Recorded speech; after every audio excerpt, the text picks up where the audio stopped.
Ladies and gentlemen, welcome to episode number 1 of United World Wrestling's Weekly 5, the show. If you're not familiar with the Weekly 5, it's the top 5 topics, previewing or reviewing from last week or this week. I'm Eric Wolnowski. I'll be your host for the Weekly 5, the show. Before we get into things, make sure you're following United World Wrestling on social media. On Twitter, it's @wrestling. On Instagram, Facebook, and YouTube, it's United World Wrestling. Make sure you're giving those a follow. And for this first show, I want to know where you're coming from. I want to know where you're watching it. So wherever you're watching, whether it's on Facebook, Twitter, Instagram, anything like that, just simply comment with an emoji of your flag. I want to see where you're coming from.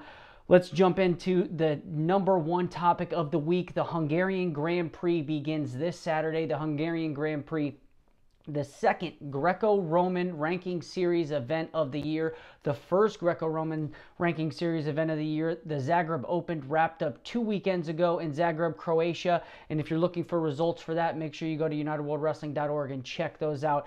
175 of the best Greco-Roman wrestlers in the world will make the trip to Győr, Hungary for the Hungarian Grand Prix.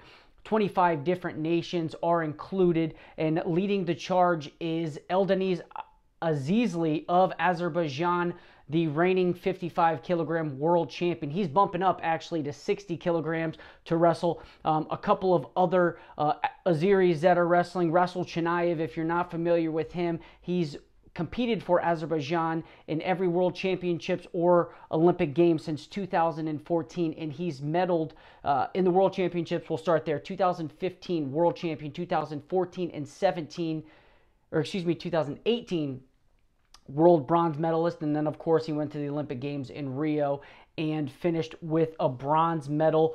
That's Rasul Chanayev. Shabaz Sharidi will also be wrestling for Azerbaijan. He is another Rio Olympic bronze medalist. So Azerbaijan enters one of the deepest fields into this tournament. That's two Rio Olympic bronze medalists and a reigning world champion. The rest of the entries, you can find those on United World Wrestling's homepage. I left those right on the top, so make sure you check those out. The draws will come out at 1700 local time on Friday, and we'll have a couple of matchups to watch. Saturday, the qualification rounds start at 10 a.m. local time, as well as the qualification round starting Sunday. The finals will start at 1800s, and that'll be for 55, 63, 72, 82, and 97, and they'll followed by the award ceremonies. That's on Saturday, and then on Sunday it'll be at 1600 for the remaining 5 categories. Moving to topic number 2 of the Weekly 5, it's going to be China wins 4 golds at the 25th annual Klippen Lady Open, and they were led by none other than their reigning world champion, Rong Ning Ning. If you remember her, she started last year at the Ivania Regan, went on to win that, and then she was actually at 57 kilograms, or 59 kilos. She dropped down to 57 for the remainder of the year, went on a run, won the Asian Championships, a couple of ranking series events for her, ultimately went on to win the world title in a weight class that featured Grace Bullen. It featured Pooja Danda of India. It featured Helen Maroulis, to name a few. And she went on to win that weight class, and then ultimately took second at the U23 World Championships, where Grace Bullen of Norway knocked her off. The remaining medals, so it was 4 Chinese women who captured gold. Sweden, the host nation, led by Jenny Franzen, their 2016 Rio bronze medalist.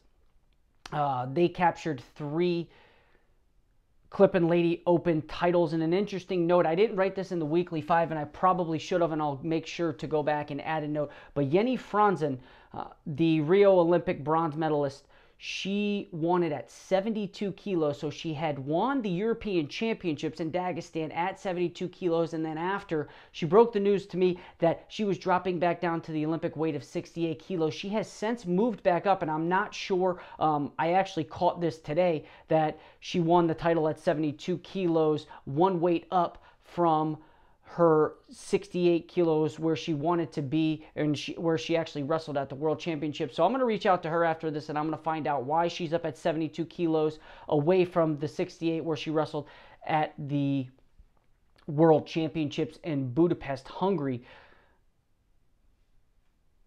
Let's move to number 3. It was actually Japan. Wrap things up real quick with the Clip and Lady Open. Japan won 2 golds, and Russia won the final gold there. So it was China with 4, Sweden with 3, and Japan with 2, Russia with 1. Moving to topic number 3 of the weekly 5, Kyrgyzstan's Akgul Makhmudov will have surgery in Germany on February 20th. He flew over there on the 18th from Kyrgyzstan to Germany on the 18th, flew over, landed, and will have surgery on the 20th. And if you're not familiar with Akgul Makhmudov, he's from Kyrgyzstan. He is a cadet world champion, a junior world silver medalist, and then a junior world bronze medalist. And for those American fans out there who are wondering, that name sounds familiar, but I can't put a face to it. It's the individual who wrestled Kamal Bey in what was one of the best junior Greco-Roman matches from 2 years ago, the 2017 Junior World Championships. So he's going to be out for 2 months, and I talked to him, and he said, this is what I have to do. I do expect to be back for the 2019 Astana World Championships. I'll be out for 2 months, but I'm going to come back in April better than ever. That's Akgul Makhmudov of Kyrgyzstan, out 2 months due to a left knee injury. Moving to topic number 4, Olympic champion Soslan Romanov of Russia returns to the mat after having spinal surgery on November 5th. In November, I spoke with him, and he said, yes, it's true that I did have surgery on my back. It's long troubled me, and I expect to come back. And when I do come back, get this, I'm going to be back at 65 kilos. So he was wrestling at 70 kilos. He won the Olympic gold at 65. And if you remember that tournament from 2016 where he won his Olympic gold, he just ran through the competition, including an 11-0 routing of Togirul Asgarov of Azerbaijan in the gold medal bout to win his first Olympic gold medal. That's Soslan Romanov. And let's paint the picture here for you.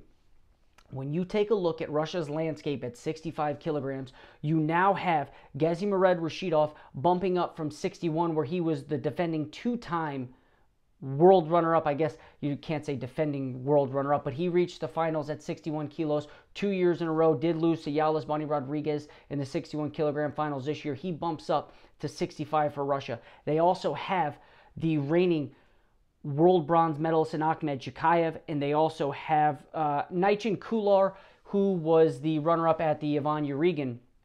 So those are 3 guys that Romanov will have to defeat in order to get back on Russia's team for the first time since 2016. That's topic number 4. Wrapping things up with Magomed Kurbanaliyev, the 2016 world champion for the Russian Federation. He opened up a school in Dagestan, Bezta, which is, I'll read exactly from him. This sports school is located in my small homeland where I was born and raised. It's located high in the mountains of Dagestan in the village of Bezta in the Tunsta district. So that's Magomed Kurbanaliyev giving back to the community. And if you're interested in following the Kurbanaliyev sports school, I should say that in addition to wrestling, it's going to have judo, boxing, and volleyball. So not just a wrestling facility. He's helping the community out with this. And I asked him, who are you doing this for or with? And he said, it's with the help of my uncle. This is one kind gesture that he thought he could give back to the people of Dagestan. And you can follow them. I'll put up the link, but it's sportschool_Kurbanaliyev. That's on Instagram. And running back real quick for topic number 4, I touched on Soslan Romanov returning after the 3-month layoff. He expects to come back, and he said the first time he's going to compete is the Russian National Championships, which I did write are usually 1 month before the World Championships. Last year, the World Championships were in August. Russian Nationals were in September. I reached out to the Russian Federation and confirmed that their Congress will meet next week. So not only will we have a date for the 2019 Russian National Championships, we'll also have a location. that's going to be it for the Weekly 5. I'm your host, Eric Olenowski, and once again, make sure you're checking everything that United World Wrestling is doing on Instagram, Twitter, Facebook, YouTube, you name it. There's highlights, news, recaps, rewinds, all that. Instagram, at United World Wrestling. Twitter, at Wrestling. Facebook, United World Wrestling. YouTube, United World Wrestling. And also make sure you're following all of our articles, and if you're looking to read the Weekly 5, you can do so on UnitedWorldWrestling.org. Make sure you're following me on Twitter, Instagram, Facebook, the whole thing, at Eric Olenowski. Until next week, we'll see you then.